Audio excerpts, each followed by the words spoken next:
वडिलांची 5 एकर जमीन 3 एकर एकाला आणि 2 एकर एकाला दिली. 2 मुलं आहेत. वाटप बरोबर का चुकीचं? हां, 3 एकर जमीन हलक्या प्रतीची होती म्हणून त्याला 3 एकर दिली. ती जरा चांगल्या प्रतीची होती म्हणून 2 एकर दिली. येते का लक्षात? जमिनीला माड्या भाषेत सरनिकर म्हणतात, त्याला सरनिकर, सातारी भाषा. 20 वर्षाचा काल लोटला, दोघांचं काही भांडण नाही.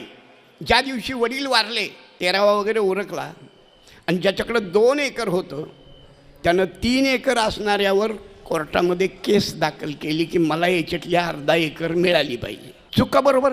चूकच आहे बाबा. यांनी कोर्टामध्ये केस दाखल केली, त्यांनी कोर्टामध्ये वकील दिला वगैरे वगैरे, बरेच दिवस झाले. कोर्टाच्या लक्षात येणार नक्की खराचं कोणाचं आहे. हा 3 एकरवाला खरा बोलतो का 2 एकरवाला? कोर्टाने वेश पालटून गावामध्ये प्रवेश केला. कोणाला कळलं नाही आता ते कशा वेशात येतात, वेड्याच्या वेशात येतात, कसे येतात.